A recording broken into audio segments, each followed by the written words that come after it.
Financial choking करने के लिए मान्यवर हमने एनआईए और ईडी का उपयोग किया। कई करोड़ रुपया इनके जब्त करे, पीएमएलए के केस कर उनके फाइनेंसरों को जेल की सलाखों के पीछे डाला। लगातार राज्य और केंद्र के बीच में मीटिंगें हुई। मेरे स्तर पर सभी मुख्यमंत्रियों की 11 मीटिंगें हुई और मेरे स्तर पर ही डीजीपीज के साथ 12 मीटिंगें हुई। हमने डायनेमिक रणनीति बनाई, स्ट्रेटेजिक लोकेशनों पर सुरक्षा बलों को तैनात किया और मान्यवर विकास तो वहां पहुंचना चाहिए। हमने बजट को भी 300% बढ़ाने का काम किया है। मान्यवर 14 से 24 में 11,503 किलोमीटर हाईवे बनाए, 20,000 किलोमीटर ग्रामीण सड़कें बनाई। पहले चरण में 2343 मोबाइल टावर लगाए, दूसरे चरण में 2542 मोबाइल टावर लगाए और 4000 मोबाइल टावर लगाने का काम अभी चल रहा है। पूरा नक्सल एरिया अब मोबाइल कनेक्टिविटी से लैस ये दिसंबर के पहले हम कर देंगे। मान्यवर निर्मला जी और अश्विनी भाई यहां बैठे हैं। नक्सल प्रभावित जिलों में 1007 बैंक की शाखाएं ये सिर्फ 5 साल में खोलने का काम हुआ है। 937 एटीएम बनाए और 5,731 डाकघर बैंकिंग सेवा के साथ खोलने का काम भारतीय जनता पार्टी ने किया। 48 के 48 जिलों में कौशल विकास योजना पहुंची।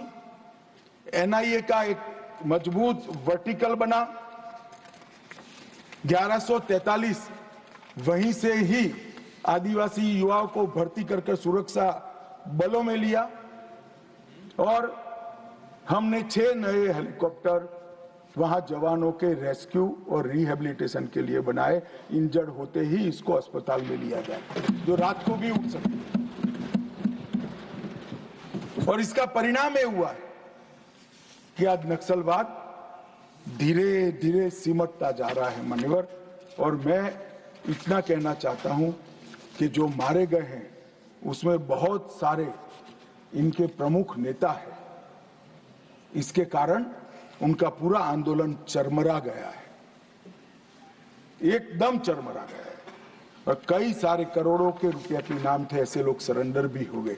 मारे गए जोनल कमेटी के मेंबर 1, सब जोनल कमेटी के 5, स्टेट लेवल कमेटी के 2, डिविजनल कमेटी के 31 और 59 एरिया कमेटी के मेंबर मारे गए। मान्यवर, ये आंकड़ा कभी भी आत्मसमर्पण के लिए भी हम लचीली पॉलिसी लेकर आए और जो लोग हमारी सरकार की घोषणाओं के पीछे मखौल उठाते कि कई सरकारें बदल गई, कुछ नहीं हुआ, मैं बड़े आनंद और विश्वास के साथ कहना चाहता हूं, ये सरकार के रहते ही ये देश नक्सल समस्या से मुक्त हो जाएगा। मान्यवर, इसमें किसी को सरकार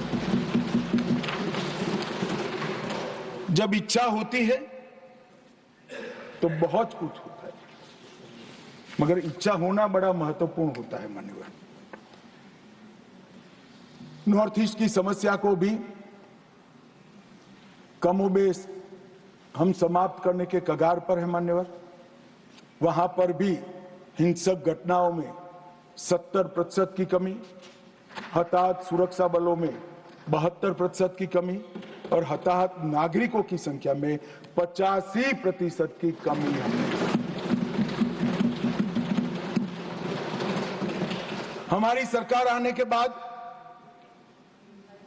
हमें सब हथियारी ग्रुपों से बातचीत की। मान्यवर, 19 से अब तक 12 महत्वपूर्ण शांति समझौते किए। 2020 में NLFD के साथ, 21 में ब्रू रियांग के साथ, 22 में कार्बी के साथ, 2022 में आदिवासियों के साथ, आदिवासी संगठनों के साथ, 2022 में असम मेघालय अंतरराज्यीय सीमा का समझौता, 2023 में डीएनएलए, यूएनएलएफ और उल्फा का समझौता, असम और अरुणाचल प्रदेश का अंतरराज्यीय सीमा का समझौता, 24 में त्रिपुरा के साथ समझौता, एनएलएफटी और एटीटीएफ के साथ समझौता। कुल मिलाकर मान्यवर 10,900 युवा हथियार डालकर मेन स्ट्रीम में आए हैं। मैं अभी बोडोलैंड जाकर आया हूं मान्यवर, हजारों युवा आज विकास के रास्ते पर चल पड़े हैं, अपनी ही बोडो मातृभाषा में पढ़ते हैं, अपना ही धर्म अनुसरित करते हैं और विकास के काम करते हैं। ये बोडोलैंड का समझौता जब हुआ तब सब मजाक उड़ाते कि समझौते धरे के धरे रह जाएंगे। आज मैं कार्यक्रम देख कर आया हूं, मोदी जी गए, 5 लाख बोडो युवा, वृद्ध, अबला, नागरिक सब। मैं कुछ दिन पहले ही बोडोलैंड जाकर आया हूं मान्यवर, परिस्थिति बदल गई है। आसाम के अंदर 5 लाख करोड़ का इन्वेस्टमेंट का एमओयू होता है। एक आसाम के अंदर इंडस्ट्री एक जमाने में स्वप्न माना जाता था, आज वहां पर शांति है मान्यवर। अब सपा की परिधि को भी 70% तक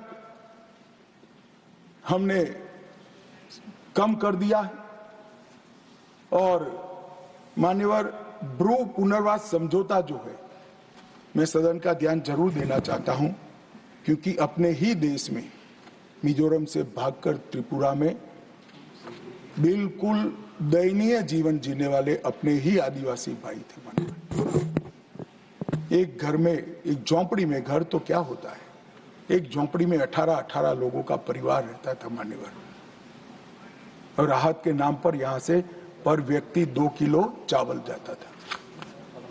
हमने सबके सब 37,000 ब्रू रियांग परिवारों को 150 यार्ड का घर दिया, एक सामुदायिक भवन दिया, स्कूल दी, हेल्थ केयर का एक पास में ही दवाखाना दिया और सभी घरों से 2 युवाओं को स्किलिंग कर आज उनको स्वरोजगार की दिशा में आगे बढ़ा रहे हैं।